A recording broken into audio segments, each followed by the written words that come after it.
नयन का नयन से नमन हो रहा है, नयन का नयन से नमन हो रहा है, लो उषा का आगमन हो रहा है। परत दर परत चांदनी कट रही है, परत दर परत चांदनी कट रही है, तभी तो निशा का गमन हो रहा है, तभी तो निशा का गमन हो रहा है। प्यारे बच्चों, मैं डॉक्टर चारुशीला सिंह हिंदी की कक्षा में आप सभी का स्वागत करती हूँ। बच्चों, अभी आपने कुछ पंक्तियाँ मेरे मुख से सुनी। आपने एक अंदाज़ा लगाया होगा कि आज हमें प्रातःकालीन वर्णन वाले भावभूमि पे शायद विचरण करना है, तो आपका अंदाज़ा बिल्कुल सही है। आज हम प्रकृति के माध्यम से, आज हम प्रातःकालीन वर्णन के माध्यम से एक बहुत ही मधुरिम आह्लादकारी गीत पढ़ने वाले हैं।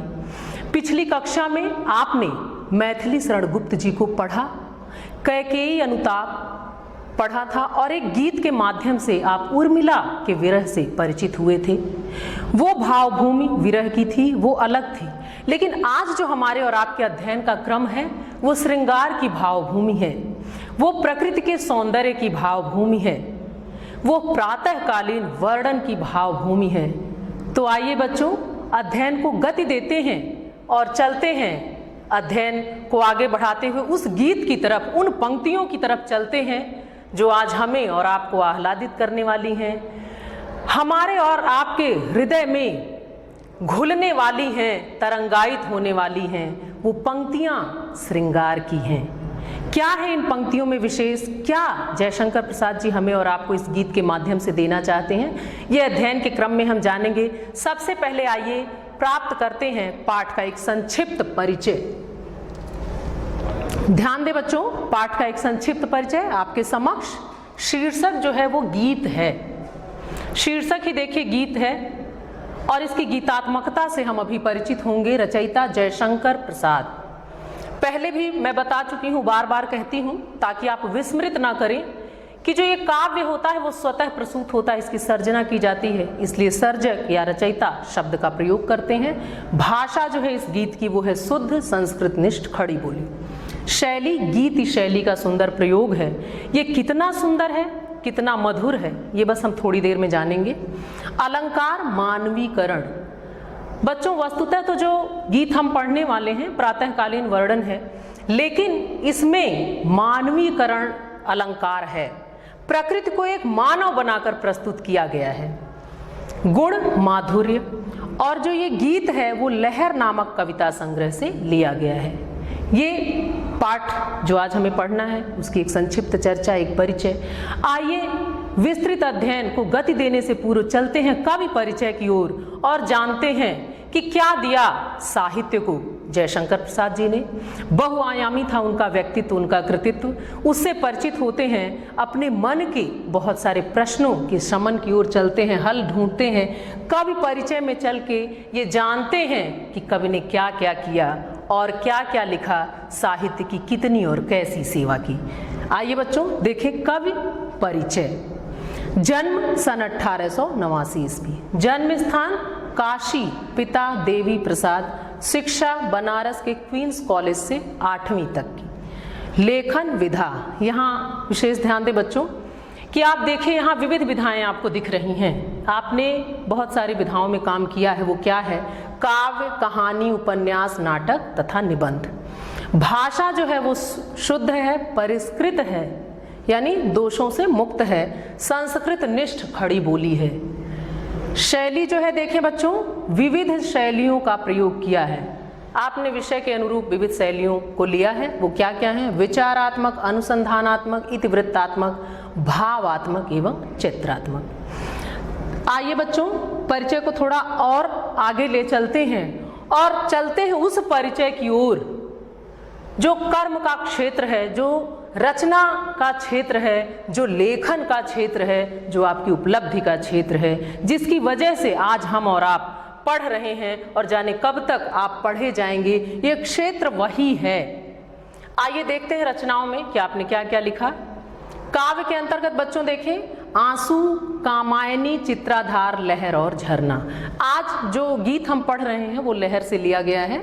कहानी में देखें, आंधी, इंद्रजाल, छाया, प्रतिध्वनि आदि। आपने उपन्यास भी लिखे। देखिए एक विविधता दिख रही है। उपन्यास तितली, कंकाल व इरावती, ये मानते हैं कि जो इरावती है वो अपूर्ण रह गया था। नाटक में देखें सज्जन, कल्याणी परिणय, चंद्रगुप्त, स्कंदगुप्त, अजात शत्रु, प्रायश्चित, जन्मेजय का नाग यज्ञ, विशाख, ध्रुव स्वामिनी आदि। आपके नाटकों का बहुत मंचन हुआ है, अधिकतर ऐतिहासिक हैं और शायद आपने भी कभी सुना हो, देखा हो, जाना हो अब तक में। लेकिन अब आप इसको व्यवस्थित क्रम में जब आपका परिचय आप पढ़ रहे हैं तो आगे जब भी आपको अवसर मिले इन पुस्तकों को, इन रचनाओं को, इन नाटकों को, इन कहानियों को, जो भी हैं, जहां आपका मन मिलता हो आप उसे पढ़ने का प्रयास अवश्य करें। निबंध में देखें काव्य कला तथा अन्य निबंध। मृत्यु सन 1937 ईस्वी।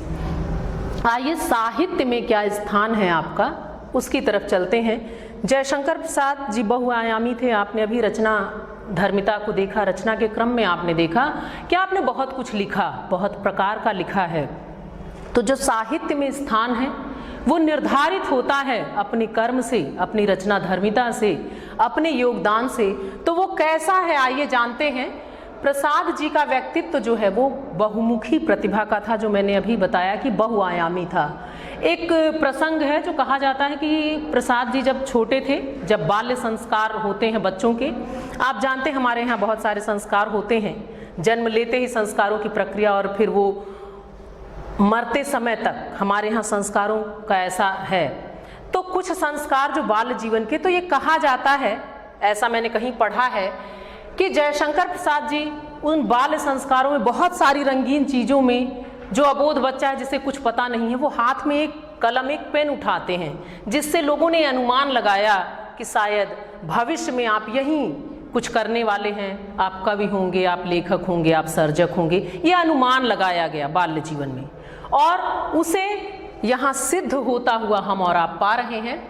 आइए आगे चलते हैं। प्रसाद जी एक कुशल नाटककार, उत्कृष्ट कथाकार, प्रखर निबंधकार और श्रेष्ठ कवि थे, जिसका प्रमाण आपकी रचनाएं हैं। कामायनी जैसे विश्व स्तरीय महाकाव्य की रचना करके प्रसाद जी ने हिंदी साहित्य को अमर कर दिया। आपकी अक्षय कीर्ति का जो आधार है वो वस्तुतः कामायनी है। तो ये जो कामायनी है वो एक ऐसी रचना है, एक ऐसी सर्जना है जो चमत्कृत करती है, आह्लादित करती है, जो आपको आगे अध्ययन के क्रम में कुछ अंश कामायनी से पढ़ना भी है। आइए आगे देखते हैं और क्या है। आपको नाटकों के उत्कृष्ट लेखन के कारण प्रसाद युग का निर्माणकर्ता कहा जाता है। बच्चों देखिए, अगर किसी युग का नाम आपके नाम पे पड़ जाता है, किसी व्यक्ति के नाम पे पड़ जाता है, तो सबसे पहले ये समझ में आता है कि उसका योगदान कितना था, कितना व्यापक और बृहद रहा होगा कि आपको प्रसाद युग का निर्माण कर्ता कह दिया गया। ये आपके योगदान के कारण है। आपने गद्य एवं पद्य दोनों ही विधाओं में रचना करके हिंदी साहित्य को सशक्त तथा प्रभावशाली पथ प्रदान किया। सही है, आपने अभी पढ़ा बहुत सारी रचनाएं, नाटक भी हैं, उपन्यास भी हैं, काव्य भी हैं, सब कुछ आपने लिख डाला है और उसमें भी इतना सब कुछ कर दिया कि काव्य में आपकी कामायनी, जिसने भी सुना है, पढ़ा है, जाना है, आधुनिक युग के महाकाव्य के रूप में ये स्थापित है। इसे विस्मृत नहीं किया जा सकता। इसके सौंदर्य से, इसके लालित्य से, इसकी मधुरिमा से, इसकी कलात्मकता से आप अगली कक्षाओं में परिचित होंगे, कुछ अंश आप पढ़ेंगे और ये विश्व प्रसिद्ध रचना है, ये आपकी कीर्ति का आधार है। आइए बच्चों, अब अविलंब हम चलते हैं अपने मुख्य विषय की ओर और सबसे पहले जानते हैं पाठ का मूल भाव, जो आज हम गीत पढ़ने वाले हैं।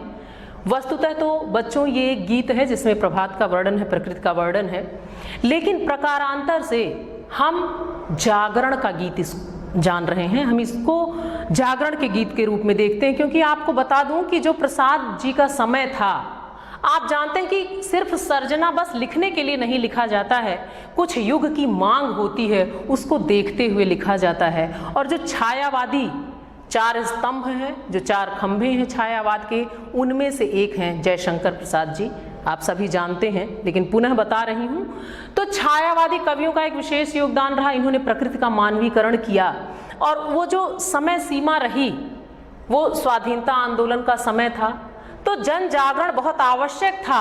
आपने युग की मांग को, समय की मांग को समझा और इस गीत की बहुत आवश्यकता थी, जिसके माध्यम से वस्तुतः आपने प्रकारांतर से जन जागरण का संदेश दिया है। आइए देखते हैं बच्चों पाठ का मूल भाव क्या है इसके अंतर्गत। ध्यान दें, इस गीत में मानवीकरण द्वारा प्रातः काल की शोभा का अत्यंत मनोहारी चित्रण किया गया है। मानवीकरण यानी प्रकृति को एक मानव बनाकर वर्णन किया गया है, ये छायावाद की विशेषता भी है और बहुत ही मनोहारी, वो मन को कितना हरता है, कितना हमारे मन मस्तिष्क में उतर पाता है, बस थोड़ी ही देर में हम और आप घुल जाएंगे उस गीत में और वो गीत हम में। अगला देखें, लोक जीवन से जोड़ा गया है। ये जो गीत है बच्चों प्रभात वर्णन है, लेकिन इसको लोक जीवन से जोड़ा गया है। ये बात अभी आप पढ़ के जान पाएंगे कि हमारे और आपके जीवन में कैसे इस गीत को पिरो दिया गया।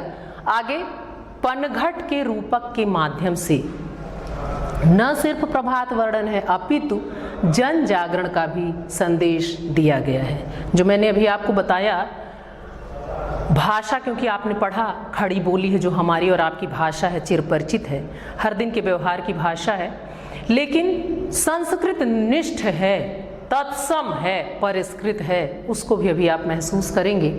और इसमें जो मैंने अभी बताया पनघट का रूपक, आप देखें भाषा कैसी है, सधी हुई सी, लेकिन पनघट का रूपक जो हमारे और आपके जीवन में बहुत बहुत गहरे उतर जाता है, घुल जाता है, उस प्रभात को जोड़ा, उस नभ मंडल को हमारे और आपके पनघट से जोड़ दिया है और इतना मधुरिम, इतना ऐसा सौंदर्य, ऐसा शब्द चित्र बनता है कि सभी आपके समक्ष अभी साकार होने लगेंगे। आइए अब चलते हैं हम और आप गीत की तरफ। ये जो बच्चों गीत है, ये जो रचना है, जो ये कविता है, इसके 3 बंद हैं कुल, 2 यहाँ और एक और है। बहुत छोटी सी ये रचना है, ये जो गीत है बहुत छोटा है, लेकिन इसमें बहुत विराट भावों को समेटा और सहेजा गया है। क्योंकि मैंने अभी आपको बताया कि जो युग की मांग थी वो इस गीत में रची बसी हुई है, जो आवश्यकता थी उसको कवि ने इस गीत में पिरोया है।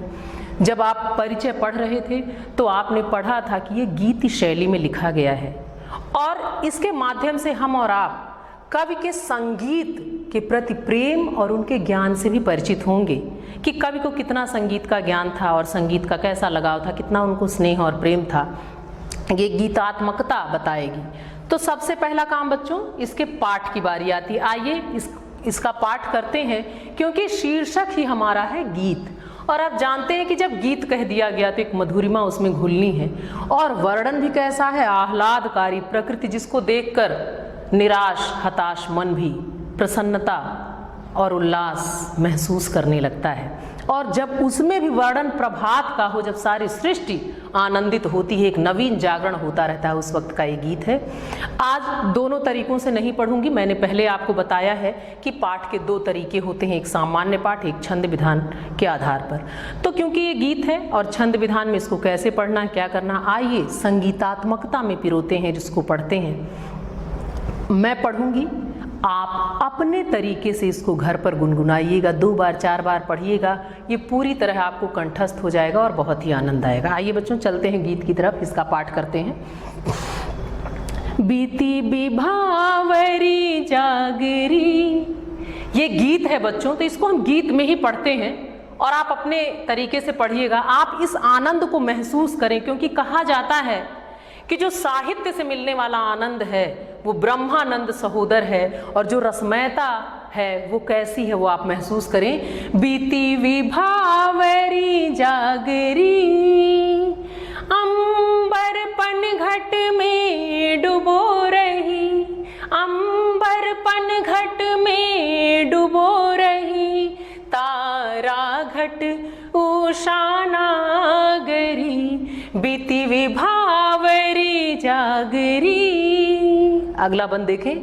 खग कुल कुल कुल सा बोल रहा, किस ले कांचल डोल रहा, खग कुल कुल कुल सा बोल रहा, किस ले कांचल डोल रहा, लो यह लतिका भी भर लाई, मधु मुकुल नवल रस गागरी, जागरी, बीती विभावरी जागरी।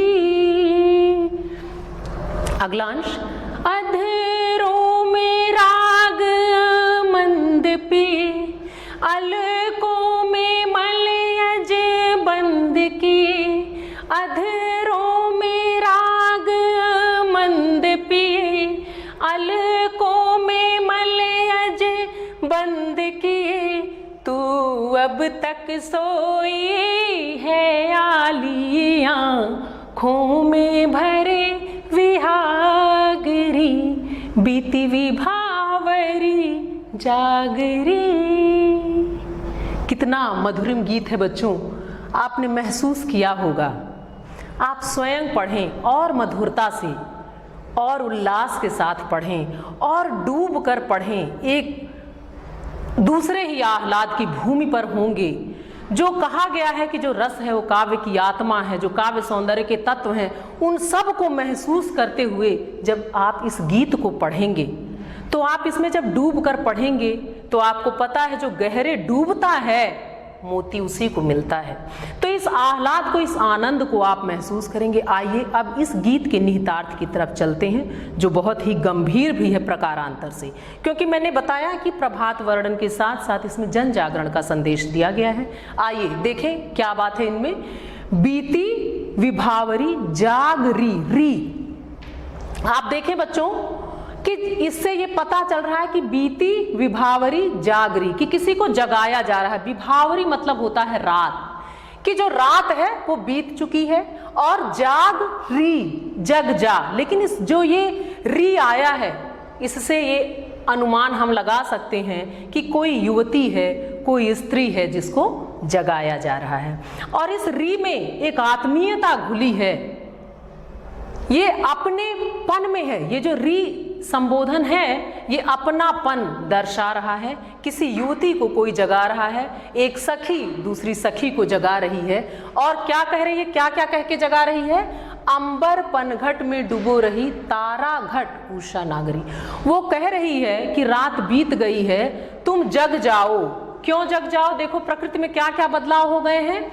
अंबर रूपी जो पनघट है उसमें उषा नागरी, नागरी स्त्री के लिए, नगर की स्त्री के लिए प्रयुक्त किया जाता है, लेकिन अन्य युवतियों के लिए भी ये शब्द प्रयुक्त किया जा सकता है। तो यहाँ उषा नागरी कहा गया कि जो नागरी है, जो स्त्री है, वो कौन है? उषा।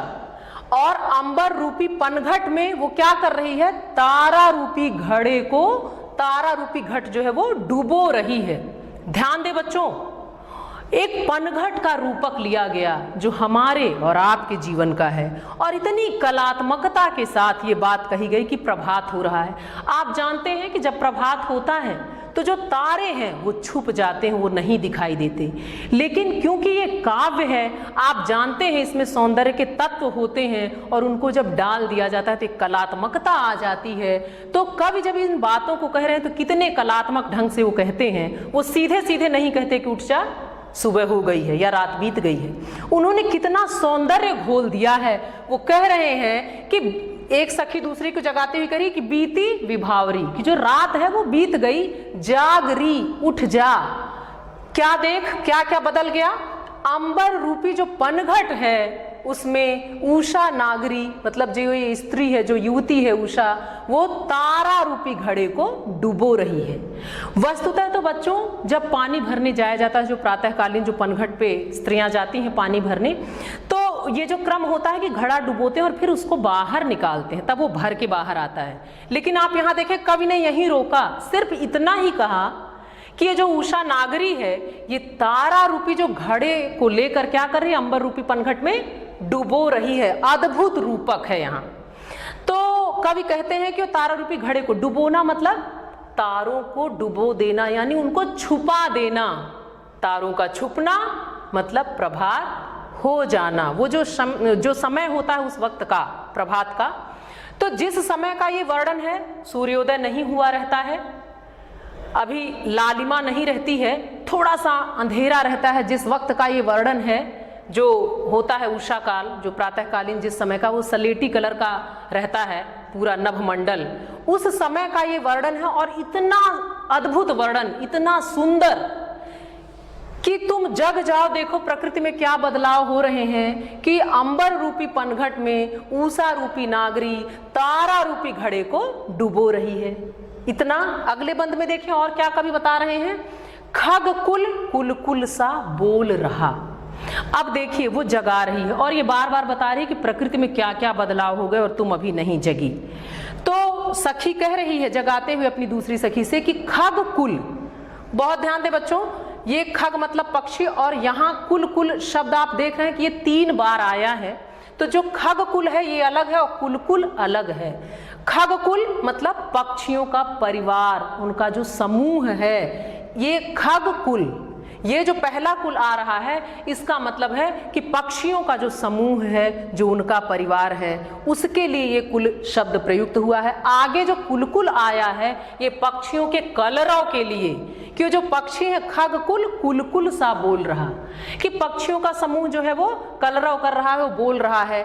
किसलय का अंचल डोल रहा, और जो किसलय यानी पत्ते हैं, नवीन पत्ते जो कोपल हैं वो हिल रहे हैं। तो पत्ते कैसे हिल रहे हैं, कभी कहते हैं किसलय का अंचल डोल रहा। ध्यान दीजिए बच्चों, अब किसलय का कोपल का तो कोई आंचल नहीं होता, लेकिन जैसा कि आपको बताया गया कि यहाँ अलंकार जो है वो मानवीकरण है। तो जब हम मानवीकरण करते हैं तो क्या करते हैं, प्रकृति को भी एक स्त्री एक मानव बनाकर उसके बारे में बताते हैं। तो कवि यहाँ यही कर रहे हैं, वो कह रहे हैं कि किसलय यानी जो पत्ता है, जब पत्ते हवा से हिल रहे हैं तो कवि की कल्पना ये कहती है कि किसलय का अंचल डोल रहा, पत्तों का हिलना, हवा का बहना, हवा बह रहे हैं तभी तो पत्ते हिल रहे हैं। तो ऐसा लग रहा है कि जो किसलय है उसका आंचल, उन नवीन कोपलों का जो आंचल है वो हिल रहा है। लो यह लतिका भी भर लाई मधु मुकुल नवल रस गागरी। ध्यान दे बच्चों, और फिर वो सखी उसको जगाते हुए कह रही है कि तुम नहीं देख रहे हो प्रकृति में कितना बदलाव आ गया, अभी तक सोई हो, देखो यह लतिका भी भर लाई, कि जो लता अभी कल तक तुम्हें दूसरे रूप में दिखी थी, आज जब प्रभात हो गया, एक नया दिन आ गया, तो वो कहती है कि लो यह लतिका भी भर लाई मधु मुकुल नवल रस गागरी। वो मधु से भरी हुई जो मुकुल, जो कली है, वो शहद जैसे मीठे। यहाँ देखिए कई अर्थ हैं बच्चों इसमें, ध्यान दीजिए कि वो जगाते हुए कहती है कि ये जो लता है वो आज के इस नए दिन में क्या करके लाई है कि वो नवीन, नवल मतलब नवीन, रस से भरी गागरी भर लाई है। किससे, वो जो मुकुल है किसका, मधु से।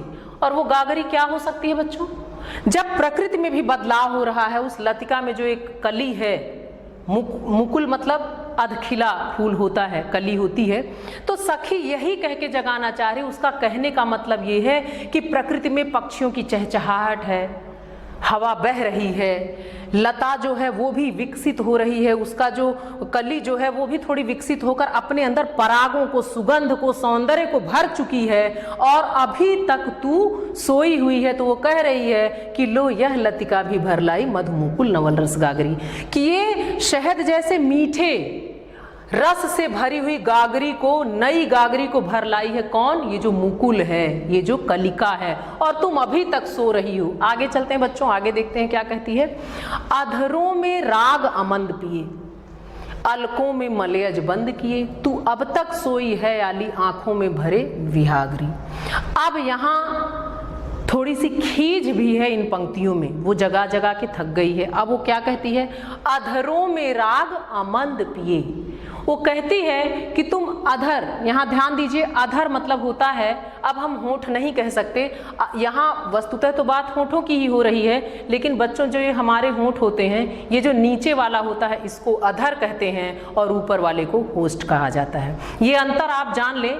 कृष्ण जी के वर्णन में भी आपने पढ़ा था, अधर सुधारस मुरली राजत, तो अधर ये नीचे वाले हिस्से को कहते हैं। तो यहाँ वो सखी अपनी सखी से कह रही है, अधरों में राग अमंद पिए। अमंद मतलब जो कभी न मंद हो, कभी धुंधली ना हो, कभी मंद ना हो, फीकी ना पड़े, ऐसा राग।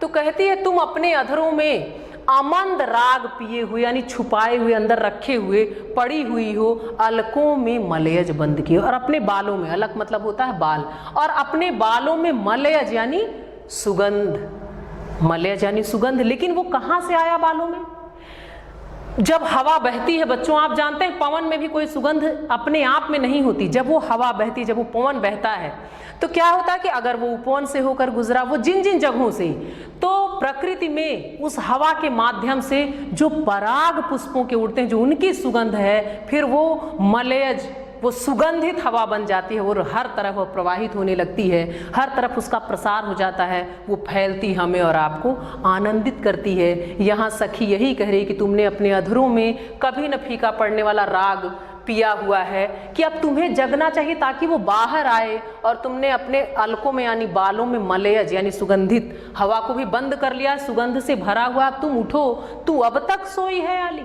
अब वो थोड़ी नाराज हो रही कि तुम अब तक सोई हो जबकि सारी प्रकृति जग चुकी है, तो तुम्हें सोना नहीं चाहिए। आंखों में भरे विहागरी, विहाग होता है रात्रि के समय गाया जाने वाला एक राग होता है बच्चों, लेकिन यहाँ विहाग का अर्थ नशे से है, यहाँ विहाग का अर्थ खुमारी से है, जो वो सखी कह रही है आंखों में भरे विहागरी, कि तुम अपने आंखों में आलस से और नशा और खुमारी भरकर अब तक सोई हो जबकि सारी प्रकृति जग गई है। तो मैंने आपको पहले, और यहाँ भी री, यहाँ तू।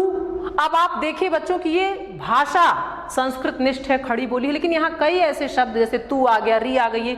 तू कहने का मतलब, वैसे तो हम लोग किसी को तू नहीं कहते हैं, आप कहते हैं, तुम कहते हैं, लेकिन तू में भी एक निजीपन, एक अपनापन, एक संबंध की प्रगाढ़ता जो है वो स्वयं सामने आ रही है, क्योंकि कुछ संबंध हमारे इतने प्रगाढ़ होते हैं कि वहाँ हम तू भी संबोधन के लिए ले लेते हैं। तो यहाँ ये सखियों का जो संबंध है उसके माध्यम से कवि ने, सामने से तो ये हमें प्रकृति वर्णन दिख रहा है, लेकिन कहीं न कहीं कवि ने जन जागरण का संदेश दिया है जो युग की मांग थी। आगे आइए चलते हैं इन पंक्तियों के काव्य सौंदर्य की तरफ, ये आवश्यक पड़ाव। देखिए, प्रस्तुत गीत जागरण गीत की कोटि में आता है, जो मैंने पहले भी बताया। यह गीत प्रसाद जी के संगीत ज्ञान का परिचायक है। भाषा वही शुद्ध संस्कृत निष्ठ खड़ी बोली, शैली गीति, अलंकार सांग रूपक, कुल कुल में पुनरुक्त प्रकाश, अनुप्रास, मानवीकरण, उपमा एवं श्लेष।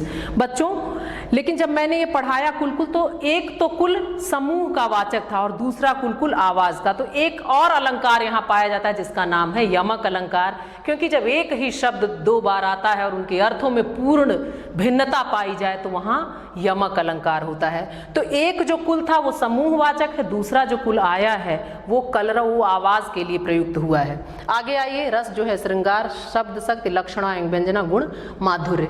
आइए और आगे चलते हैं। कठिन शब्दार्थ, कुछ कठिन शब्द आए जिनके अर्थ मैं तुरंत आपको बताती रही, लेकिन पुनः एक बार आपके समक्ष। विभावरी रात्रि, नागरी मतलब चतुर, किसलय नवीन पत्ता कोपल, लतिका बेल, अलकों बालों, आली मतलब सखी।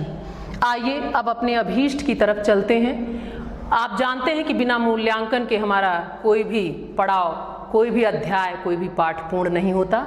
इसके अंतर्गत जो आपका पूरा आज का अंश है वो है, और पद्यांश पर आधारित प्रश्नों के उत्तर आपको लिखने हैं। तो इस पूरे अंश को आप पढ़ें और उसके आधार पर इन प्रश्नों के उत्तर दें, क्योंकि मूल्यांकन के ही माध्यम से हम जान पाते हैं कि हम और आप अपने लक्ष्य में कहाँ तक सफल हुए हैं। उपर्युक्त पद्यांश के शीर्षक व कवि का नाम लिखिए। रेखांकित जो अंश हैं, जो पद्यांश है, उसके भी शीर्षक और कवि का नाम। पंक्तियों में किस समय का सुंदर वर्णन है, अलकों में क्या बंद है, सब आप जान गए हैं। गगन रूपी पनघट में कौन अपने नक्षत्र रूपी घड़े को डुबो रहा है। आपके लिए सब बहुत आसान है, आप सब कर लेंगे। संप्राप्ति, हमने और आपने आज क्या पाया? हमने आज प्रकृति के वर्णन के माध्यम से जन जागरण का एक संदेश पाया, और हम जयशंकर प्रसाद जी की इस कलात्मकता से, संगीत के प्रेम से और संगीत के प्रति ज्ञान से परिचित हुए। अगली कक्षा में पुनः एक नवीन चर्चा के साथ मिलेंगे। धन्यवाद।